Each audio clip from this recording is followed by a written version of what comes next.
Hello दोस्तों, स्वागत है आपका इंडिक मास्टर क्लास में। मैं हूं आपका दोस्त अरमान और मेरे साथ हैं आज कुछ बीए मास मीडिया के एस्पेरेंट्स। इनका आज एग्ज़ाम था, यानी कि आज 22 जून 2022 है। काफ़ी सिमिलर सा डेट है और ईयर भी है। हमारे साथ कुछ बहुत हंसते मुस्कुराते चेहरे हैं और ये बता रहे हैं कि इनका एग्ज़ाम शायद अच्छा गया है। तब तो इन्हीं के जरिए हम सुनेंगे कि आपका एग्ज़ाम सबसे पहले बताएं कि कैसा गया एग्ज़ाम आपका। मेरा एग्ज़ाम अच्छा गया है, सब्जेक्टिव ज़्यादा अच्छा गया है ऑब्जेक्टिव के मुकाबले। अच्छा, सब्जेक्टिव अच्छा गया है, तो सब्जेक्टिव के कुछ सवाल आप बता सकते हैं? बिल्कुल। सब्जेक्टिव में एक सवाल ये था कि श्रीलंका का आर्थिक संकट बताइए, और सब्जेक्टिव में एक क्वेश्चन ये था कि अपनी पसंदीदा किसी भी एक फ़िल्म की समीक्षा कीजिए और हाल ही में की गई किसी यात्रा का विवेचना कीजिए। ऐसे क्वेश्चंस थे सब्जेक्टिव में। अच्छा, सब्जेक्टिव के सवाल यानी कि आसान थे। तो आप बताइए सबसे पहले अपना नाम। अज़रा खान। आज़रा खान। तो आपके हिसाब से कौन सा पार्ट इजी था? सब्जेक्टिव इजी था इस बार, ऑब्जेक्टिव थोड़ा हार्ड था इस बार। जो मतलब हम पढ़ के आए थे वो उसमें से नहीं आया था, थोड़ा आउट ऑफ सिलेबस लगा मुझे। अच्छा, ऑब्जेक्टिव में आपको कुछ पैटर्न दिखा कि मतलब किस एरिया से ज़्यादा सवाल किए गए थे? मतलब थोड़ा आउट ऑफ सिलेबस ही था। जैसे कि एक क्वेश्चन ये था कि बेटी बचाओ बेटी पढ़ाओ वो किसके अंदर आता है, और अलग अलग टाइप की क्वेश्चन थे जो थोड़ा मुझे हार्ड लगे सब्जेक्टिव के मुकाबले। अच्छा, सरकारी योजनाओं से भी सवाल पूछे गए थे। ठीक है, तो आपका भी सब्जेक्टिव सही गया? हाँ, सब्जेक्टिव तो बेस्ट गया है, लेकिन ऑब्जेक्टिव थोड़ा ऐसे ही गया है, नॉर्मल। आपका नाम बताइए। मेरा नाम उम्मुल अरा फातिमा है। अच्छा, आप कहाँ से हैं? दिल्ली से ही है। दिल्ली से हैं जी। तो आपका कौन सा पार्ट सही गया? सब्जेक्टिव भी अच्छा गया है हमारा। अच्छा, ऑब्जेक्टिव भी अच्छा गया है, बट ज़्यादा होप सब्जेक्टिव से है। अच्छा। हर किसी का होप आजकल सब्जेक्टिव से ही चल रहा है। तो आप ये बताइए कि मतलब कौन से सवाल आए थे आपके सब्जेक्टिव में? जैसे श्रीलंका संकट आया था, और समाचार पत्र के बारे में बताना था, दैनिक समाचार पत्र के, और भी रिलेटेड क्वेश्चंस थे। समाचार कार्यक्रमों से कोई सवाल किए गए थे? जी। आपको आपके एक कार्यक्रम की विशेषताएं बतानी थी। अच्छा, किसी एक न्यूज़ चैनल के कार्यक्रम की विशेषता बतानी थी। चलिए, बहुत शुक्रिया आपका हमसे बात करने के लिए। आपका नाम? मेरा नाम सबीहा खान है और मैं न्यू दिल्ली से ही हूँ। और जैसे कि आप सब जानते हैं, आज हमारा मास मीडिया का एग्ज़ाम था, तो वो बहुत अच्छा गया है। सब्जेक्टिव ज़्यादा अच्छा गया है ऑब्जेक्टिव से, क्योंकि पिछले क्वेश्चन पेपर्स के हिसाब से ऑब्जेक्टिव थोड़ा सा डिफरेंट था, बट ठीक था, हमने कर लिया। और सब्जेक्टिव हमारा बहुत ज़्यादा अच्छे से प्रिपेयर था। हम प्रिपेयर ज़्यादा सब्जेक्टिव के लिए थे, तो सब्जेक्टिव अच्छा गया है। और अब देखते हैं क्या होता है। वैसे तो मैंने सारा किया है सब्जेक्टिव में। अच्छा, तो सब्जेक्टिव में पिछले साल से इस साल कुछ चेंज आया है क्या? सर, क्वेश्चंस तो चेंज नहीं थे, बट पैटर्न चेंज था। पहले क्या होता था, 6 मार्क्स के 6 क्वेश्चन आ जाते थे। इस बार क्या हुआ है, 6 क्वेश्चन 10 मार्क्स के आए हैं, जो कि हमें टाइम ज़्यादा चाहिए था लिखने के लिए, तो मैंने काफ़ी अच्छे से लिखा भी है। क्वेश्चन सेम थे, काफ़ी कॉमन क्वेश्चन थे। अगर कोई पढ़ के भी नहीं गया है तो वो हमें एग्जैक्ट लिख सकता है अपनी, अगर उसके पास नॉलेज होगी तो। कितना ऑब्जेक्टिव सही करके आई हैं? ऑब्जेक्टिव मैं करके आई हूँ 25 सही करें, क्योंकि उसमें नेगेटिव मार्किंग भी होती है, इसलिए मैंने ज़्यादा एक्स्ट्रा नहीं करा है। जो मुझे आता था मैंने वही करा है। बहुत बहुत शुक्रिया, बहुत अच्छा कि आपने गलती करती कोई गलत टिक करके चली आती, तुक्का मारती तो 0.25 माइनस जाते। चलिए, हम बात करेंगे अब आपसे। आपका नाम क्या है? शमशी फिरदौस। शमशी आपका नाम है, और आप कहाँ से हैं? बिहार से। बिहार से हैं। तो आपका मतलब सब्जेक्टिव सही गया कि ऑब्जेक्टिव? सब्जेक्टिव 90% बिल्कुल मस्त गया। कितने नंबर का लिखा आपने? मैंने सारे नंबर का लिखा, और होप करते हैं कि 60 मार्क्स का था तो मेरा 50 प्लस आएगा। 50 प्लस आएगा? अच्छा, तो 10 नंबर की कितने सवाल थे इस बार? 6 क्वेश्चन थे, क्योंकि बेसिकली पहले 8 क्वेश्चन आते हैं, जो 5 क्वेश्चन 6 मार्क्स के आते हैं और 3 क्वेश्चन 10-10 मार्क्स के आते हैं। लेकिन इस बार पैटर्न ही चेंज हो गया था, 6 मार्क्स डायरेक्टली आए थे और सारे 10 मार्क्स के थे। कितना ऑब्जेक्टिव सही करके आई हैं? 25। सारे लोग का 25 ही हो रहा है। अब हमारे साथ हैं फयाजुल। आपका नाम? फयाजुल मुस्तफ़ा जी, फयाजुल मुस्तफ़ा। तो आप बताइए कि आपका एग्ज़ाम सबसे पहले कैसा गया? एग्ज़ाम मतलब पिछले मुकाबले ठीक है, दूसरा मतलब दोबारा अटैम्प्ट है। देखा जाए तो कहीं ना कहीं ऑब्जेक्टिव फंसा हुआ था और घुमावदार क्वेश्चन थे। हर क्षेत्र से लिया गया था एक टॉपिक, जो कि एकदम से पढ़ने में आंसर आता था, तो एक क्वेश्चन मेरे से गलत भी हो गया। जैसे ही दैनिक देखे हम, तो हमको लगा कि दैनिक समाचार पत्र जनसत्ता वाला क्वेश्चन आ गया, लेकिन दैनिक हिंदुस्तान था, उसमें मुकेश भारद्वाज कर दिया, आंसर था शशि शेखर। तो वो पूरे उसमें खला हमको। उसके बाद हमारा दिमाग सटपटा गया, तो हम अच्छे तरीके से उसको देखें, हर चीज़ के क्वेश्चन को पढ़े, फिर ध्यान से करते करते ऑब्जेक्टिव इस बार हम मानते हैं कि किसी का भी 25 नहीं जाएगा, बहुत ही माइनर है, 25 जाएगा, नहीं जाना चाहिए। आपका कितना आएगा? 20 प्लस मान रहा हूँ, बाकी अभी आंसर की है उससे चेक करके। सब्जेक्टिव कितना करके आए? सब्जेक्टिव सारा अटैम्प्ट किया है, अच्छे से अटैम्प्ट किया है और पैटर्न बिल्कुल चेंज था, जो कि सोच के गए थे और पेज पलटते ही दिमाग की बत्ती भी जल गई कि ये क्या है। लेकिन इससे ये फ़ायदा हुआ कि 10 मार्क्स के 6 क्वेश्चन रखने से हम सबको ये कि समय की बचत हुई है इसमें हमारी, क्योंकि उस वाले में ये था कि पहले जो पैटर्न था 6 मार्क्स वाला 5 क्वेश्चन था और 10 मार्क्स वाला 3 क्वेश्चन था। इस बार 6 मार्क्स का 10 क्वेश्चन था, तो एक दिमाग में वो चीज़ को बिठा लिए थे कि 1.5 पेज या 2 से पेज का करना ही करना है, तो उसको लेकर के भी चल रहे थे। तो आधा घंटा रह गया था, 2 क्वेश्चन बचे थे, तो 15-15 मिनट में 2 क्वेश्चन निपटा दिए। तो फिर भी लास्ट में जो था कि कुछ नहीं छूटा, हालांकि पिछली बार छूट गया था लास्ट में। आपका नाम? मेरा नाम रज़ी अहमद खान है। आपका आप कितना सही करके आए ऑब्जेक्टिव?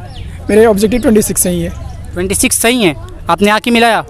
मैंने तो एक नहर में उतना डाल दिया, 5 मिनट में उतना 26 सॉल्व। सब्जेक्टिव 60 में कितने आ रहे हैं? सब्जेक्टिव 60 में वही हिंदी की ग्रामेटिकल एरर को लेकर काट छाट कर वही 40 अंडर 40 आ जाएंगे। हाँ जी, तो 25 और ये 40 आपका सिलेक्शन तो फिर इंशाल्लाह देखते हैं। पिछले बार तो बस थोड़ी सी माइनर मिस्टेक से वो रह गए थे, वेटिंग में रह गए थे, वरना अदरवाइज आप निकले हुए थे।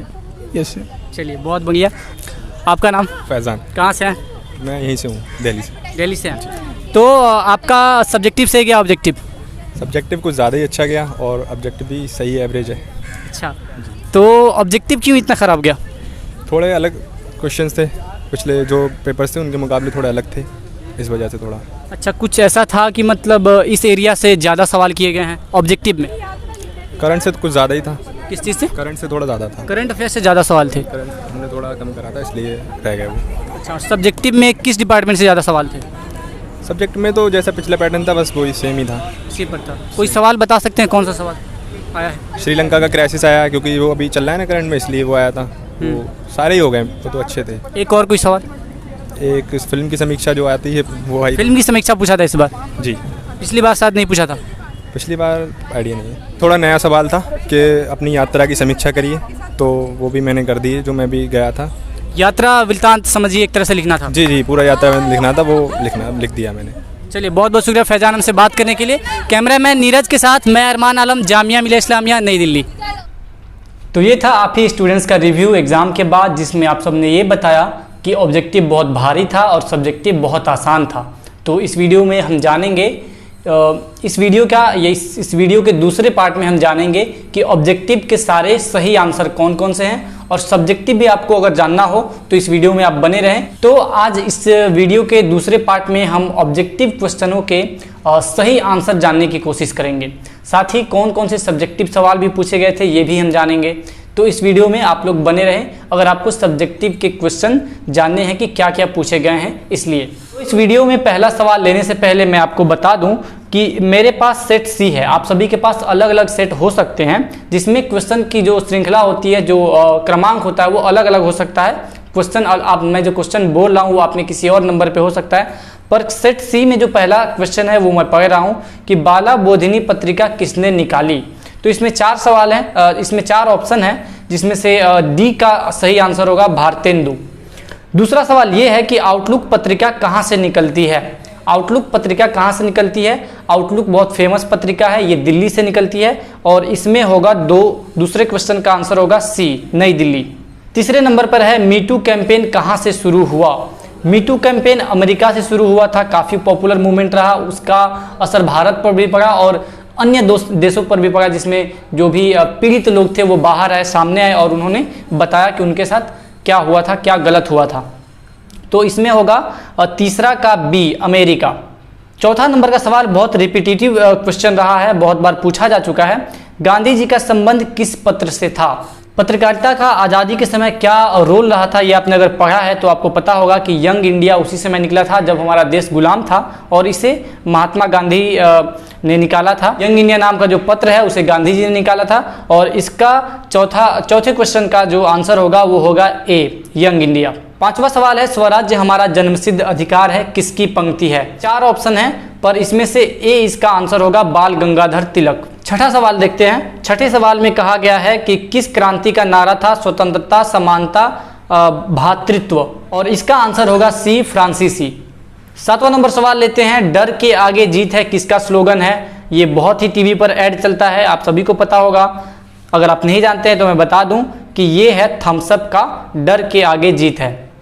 आठवां सवाल लेते हैं। आठवां सवाल ये है कि भारत में रेडियो का आरंभ कब हुआ था? तो भारत में रेडियो का आरंभ 1927 में हुआ था। नवां सवाल लेते हैं। नवां सवाल ये है कि अरबी न्यूज चैनल अल जजीरा का मुख्यालय कहाँ है? तो अल जजीरा का मुख्यालय जो है वो दोहा में है, जो कि एक बहुत फेमस न्यूज चैनल है। अल जजीरा बहुत फेमस है, बहुत कंट्रोवर्सी में भी रहता है, तो वो सब बाद में बात करेंगे। पर अभी आप जान लीजिए कि नौवा का आंसर होगा बी, दोहा। इस वीडियो में जो मैं आंसर बता रहा हूँ वो 100% सही हैं, और आप लोग अपने OMR शीट से मिलाइए कि आपका कितना सही है, और जितना भी आपका सही हो रहा है आप लोग कमेंट सेक्शन में लिख दीजिएगा कि आपने कितना सही करके बनाया है। तो 10वां सवाल लेते हैं अपने वीडियो में कि सूर्य मंदिर कहाँ स्थित है? तो इसका आंसर होगा 10 का डी, जो कि है उड़ीसा। सूर्य मंदिर उड़ीसा में स्थित है। एक और बहुत फेमस सवाल आ रहा है, इसे भी बहुत पहले पूछा जा चुका है, और ये क्वेश्चन है, बिस्मिल्लाह खां का संबंध किस वाद्य यंत्र से था? बिस्मिल्लाह खां हमारे देश के भारत रत्न भी थे और हैं भी, और ये शहनाई बजाते थे, जो कि जिसका आंसर है बी। 11 का बी पे है शहनाई, तो 11 का बी हमारा आंसर होगा। क्वेश्चन नंबर 12 लेते हैं। इसमें है कि गीतांजलि किसकी कृति है? गीतांजलि बहुत ही फेमस किताब है, इसी के लिए रविंद्रनाथ टैगोर को नोबेल पुरस्कार भी मिला था, और रविंद्रनाथ टैगोर मैंने बता ही दिया। 12 नंबर सवाल जो है इसका आंसर होगा ए, रविंद्रनाथ टैगोर। 13 नंबर जो सवाल है, सविनय अवज्ञा आंदोलन कब शुरू हुआ था? इसका आंसर होगा 13 का ए, 1930 में सविनय अवज्ञा आंदोलन शुरू हुआ था। 14वां नंबर सवाल लेते हैं कि ठग्स ऑफ हिंदुस्तान के निर्देशक हैं। ठग्स ऑफ हिंदुस्तान काफ़ी पॉपुलर फिल्म थी आमिर खान की, उसमें अमिताभ बच्चन भी थे, और इसका आंसर होगा 14 का डी, विजय कृष्ण आचार्य। 15 नंबर सवाल जो है वो है ट्विटर से संबंधित। ट्विटर का स्वामित्व किसके पास है? वो 15 का होगा बी, एलन मस्क। ट्विटर का मालिकाना हक एलन मस्क के पास है, 15 का बी आंसर होगा। अब्दुल कलाम का संबंध किस क्षेत्र से था? 16 का डी, विज्ञान के क्षेत्र से अब्दुल कलाम जी का संबंध था। 17वां सवाल है कि सत्य के प्रयोग किसकी आत्मकथा है? सत्य के प्रयोग, my experiment with truth, Mahatma Gandhi ji का ये आत्मकथा है, तो यहाँ पे होगा 17 का डी, महात्मा गांधी। 18 है महेंद्र सिंह धोनी पर आधारित फिल्म में मुख्य भूमिका किसने निभाई थी? 18 नंबर पर है कि महेंद्र सिंह धोनी पर आधारित फिल्म में मुख्य भूमिका किसने निभाई थी? बहुत ही आसान सवाल है, और इसका आंसर होगा 18 नंबर का सी, सुशांत सिंह राजपूत। 19 नंबर पर है बिहू किस राज्य का लोक नृत्य है? तो 19 का होगा ए आंसर, बिहू असम से संबंधित है। 20वें नंबर पर है काबुली वाला किसकी कहानी है? काबुली वाला, जब हम लोग बहुत छोटे थे तो काबुली वाला की छोटी सी कहानी किताब में छपती थी, तो काबुली वाला रविंद्रनाथ टैगोर ने लिखा है, तो 20वां का आंसर होगा सी, रविंद्रनाथ टैगोर। 21वां नंबर सवाल है कि 21वां नंबर सवाल है कि क्वाड में कौन सा देश शामिल नहीं है? तो क्वाड चीन को काउंटर करने के लिए बनाया गया था, और तो चीन तो इसमें होगा नहीं, तो इसलिए इसका आंसर होगा 21 का ए, चीन, जो कि 100% करेक्ट आंसर है। क्वाड में चीन शामिल नहीं है। 22वें नंबर का सवाल है कि स्वर्गीय लता मंगेशकर को भारत का कौन सा सर्वोच्च नागरिक पुरस्कार दिया गया है? तो सर्वोच्च नागरिक पुरस्कार तो उनको मिला ही है, वो है सी, भारत रत्न, तो 22 का होगा सी आंसर। लता मंगेशकर को भारत का सर्वोच्च नागरिक पुरस्कार भारत रत्न दिया गया है। अगला सवाल है 23 नंबर। 23 नंबर का सवाल ये है कि विश्व ओजोन दिवस कब मनाया जाता है? तो जिस दिन मनाया जाता है वो ऑप्शन में है ही नहीं। 16 सितंबर को विश्व ओजोन दिवस मनाया जाता है, पर इसमें वो ऑप्शन दिया ही नहीं गया है, तो इस क्वेश्चन में जामिया प्रशासन से गलती हुई है, उन्होंने करेक्ट आंसर नहीं दिए हैं। तो इसमें से कुछ भी आप लगाएंगे तो मेरे हिसाब से वो तो फैक्चुअल गलती ही होगा, बट हो सकता है कि वो सी को सही कर दें, 16 सितंबर के जगह पे, या फिर 14 सितंबर, कुछ भी कर सकते हैं, पर जो करेक्ट आंसर है वो इसमें ऑप्शन दिया ही नहीं गया है। अगला सवाल है कि इम्फाल किसकी राजधानी है? तो इम्फाल राजधानी है मणिपुर की, और 24 का होगा ए आंसर, मणिपुर। 25वां नंबर सवाल है, पुरुष हॉकी विश्व कप 2023 की मेजबानी कौन सा देश करेगा? 25वां सवाल का आंसर होगा, यानी कि पुरुष हॉकी विश्व कप की मेजबानी भारत करने वाला है, तो 25 का बी आंसर होगा भारत। अगला सवाल लेते हैं जो कि बहुत बड़ा दिख रहा है, स्वच्छ भारत मिशन अर्बन 2.0 निम्नलिखित में से किस मंत्रालय के अंतर्गत आता है? तो ये जो है स्वच्छ भारत मिशन अर्बन 2.0, इसे 27 अक्टूबर 2021 को क्या बोलते हैं अनाउंस किया गया था, और इसका आंसर होगा डी, आवासन और शहरी कार्य मंत्रालय। 26 का होगा डी आंसर, आवासन और शहरी कार्य मंत्रालय। अगला सवाल लेते हैं 27वां नंबर जो सवाल है, चेरनोबिल नाभिकीय सेंटर किस देश में है?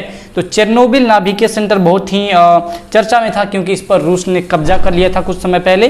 तो ये है यूक्रेन में, आप लोग कंफ्यूज ना होइए। 27 का होगा सी आंसर, जिसमें होगा इसका आंसर यूक्रेन। 28वां नंबर सवाल है कि सार्क में कौन सा देश शामिल नहीं है? सार्क में कौन सा देश शामिल नहीं है? तो सार्क में म्यांमार शामिल नहीं है, इसका मतलब 28 का बी आंसर होगा। 29वां नंबर सवाल है कि सूचना का अधिकार कब शुरू हुआ था? 29वां नंबर सवाल है कि सूचना का अधिकार जो कानून है वो कब लागू किया गया था? तो इस कानून को 2005 में लागू किया गया था, तो इसका आंसर होगा 29 का डी। सूचना का अधिकार 2005 में लागू किया गया था, 29 का डी आंसर होगा। 30वां नंबर सवाल है कि ईदगाह किसकी कहानी है? तो ईदगाह प्रेमचंद की कहानी है, 30वां का बी आंसर होगा। 31 नंबर सवाल है कि न्यूज 18 का संबंध निम्न में से किससे है? तो न्यूज 18 का संबंध रिलायंस समूह से है, क्योंकि इसमें सबसे ज़्यादा हिस्सेदारी जो है वो रिलायंस समूह की ही है, और भी कुछ छोटे मोटे हिस्सेदार हैं, पर सबसे ज़्यादा हिस्सेदारी वो जो है रिलायंस की है, और इसका आंसर होगा 31 का ए, रिलायंस समूह। 32वां नंबर सवाल है कि पेगासस स्पाईवेयर का संबंध किस देश से है? तो पेगासस स्पाईवेयर का संबंध इजराइल से है, तो 32 का होगा सी आंसर, इजराइल। 33वां नंबर सवाल है कि देश की सबसे बड़ी तैरती हुई सौर परियोजना का आरंभ किसने किया? तो इसको बहुत समय लगा ढूंढने में, पर इसका आंसर हमें मिल गया। 33वां नंबर जो सवाल है कि देश की सबसे बड़ी तैरती हुई सौर परियोजना आरंभ किसने किया? वो होगा एनटीपीसी, यानी कि 33वां का डी आंसर होगा। 34वां नंबर सवाल है कि टिहरी बांध कहाँ स्थित है? टिहरी बांध जो कि बहुत फेमस बांध है वो स्थित है उत्तराखंड में, यानी कि 34 का ए आंसर होगा। 35वां नंबर सवाल है कि ए प्रोमिस लैंड किसकी पुस्तक है? ए प्रोमिस लैंड पुस्तक है बराक ओबामा की, 35 का डी आंसर होगा। 36वां नंबर जो सवाल है कि जल्लीकट्टू कहाँ का त्यौहार है? जल्लीकट्टू, तो जल्लीकट्टू तमिलनाडु का त्यौहार है, 36 का बी आंसर होगा। 37वें नंबर पे आते हैं कि बेटी बचाओ बेटी पढ़ाओ योजना किस मंत्रालय के अंतर्गत आती है? तो बेटी बचाओ और बेटी पढ़ाओ जो योजना है वो आता है महिला एवं बाल विकास मंत्रालय के अंतर्गत, 37 का भी बी आंसर होगा। 38वां नंबर सवाल है कि किस राज्य का क्षेत्रफल सबसे कम है? 38 का बी होगा हरियाणा, इसका क्षेत्रफल इन चारों ऑप्शन में से सबसे कम है। 39वां नंबर सवाल ये कह रहा है कि हिंदुस्तान दैनिक के संपादक कौन है? तो हिंदुस्तान दैनिक कोई नया अखबार नहीं है, वो जो सिर्फ हिंदुस्तान लिखता है वही हिंदुस्तान दैनिक भी है। वो दैनिक इसलिए क्योंकि वो हर रोज आता है, और हर रोज को दैनिक कहा जा सकता है, तो इसलिए इसका जो आंसर होगा बी होगा शशि शेखर, 39 का बी शशि शेखर है हिंदुस्तान दैनिक के संपादक। 40वां और आखिरी नंबर सवाल है कि पहली फिल्म किस लेखक की कहानी पर आधारित है? पहली फिल्म जो है वो किस लेखक की कहानी पर आधारित है? तो ये होगा विजय दान देथा, विजय दान देथा, यानी कि 40वां का ए आंसर होगा विजय दान देथा। इन्हीं की यही वो लेखक है जिनकी कहानी पर पहली फिल्म आधारित है। तो ये हो गए 40 के 40 करेक्ट आंसर। आप लोग अब कमेंट सेक्शन में हमें लिख दीजिएगा कि आपने कितने सही ऑब्जेक्टिव बना कर आए हैं। अब चलते हैं सब्जेक्टिव की तरफ कि सब्जेक्टिव में कौन कौन से सवाल पूछे गए थे। तो चलिए बिना देर किए चलते हैं हम अपने सब्जेक्टिव के सेक्शन पर। तो उसमें पहला सवाल ये था कि टीवी के किसी समाचार परक कार्यक्रम की विशेषता बताइए। दूसरा सवाल है कि अपनी किसी यात्रा का स्मरण लिखिए। तीसरा सवाल ये था कि अपनी रुचि के किसी फिल्म की समीक्षा कीजिए। उसमें एक ऐसा सवाल था जिसमें 3 टॉपिक थे और उसमें से तीनों पर थोड़ी थोड़ी आपको विस्तार से लिखना था। उसमें से पहला था पर्यावरण संकट, दूसरा था सांप्रदायिक हिंसा और तीसरा था उच्च शिक्षा का निजीकरण। तो ये 4 सवाल हो गए और इस बार पैटर्न चेंज हुआ था, आप सबको पता होगा। और अगर आप एस्पेरेंट हैं तो अभी आपको पता होगा, अगर पता नहीं है तो मैं बता देता हूं कि पहले 6 नंबर के 5 सवाल पूछे जाते थे और 10 नंबर के 3 सवाल पूछे जाते थे। पर इस बार उन्होंने सवालों की संख्या को कम कर दिया है और 6 सवाल डायरेक्ट 10 नंबर के इन्होंने पूछा था। 5वें सवाल पे चलते हैं। तो इसमें है कि श्रीलंका के आर्थिक संकट पर अपना मत लिखिए। और आखिरी सवाल जो है वो दैनिक समाचार पत्र का महत्व। तो किसी भी दैनिक समाचार पत्र का क्या महत्व होता है वो लिखना था। तो ये था आज के वीडियो में। आई होप कि ये वीडियो बहुत हेल्पफुल थी आप सबके लिए। तो ऐसे ही प्यार बनाए रहिए और हमारे वीडियो को लाइक करते रहिए, शेयर करते रहिए और इस चैनल को ज़रूर सब्सक्राइब कर लीजिए ऐसे ही इंटरेस्टिंग जानकारियों के लिए और जामिया से रिलेटेड सारे अपडेट्स के लिए। Thank you so much video देखने के लिए। Bye bye.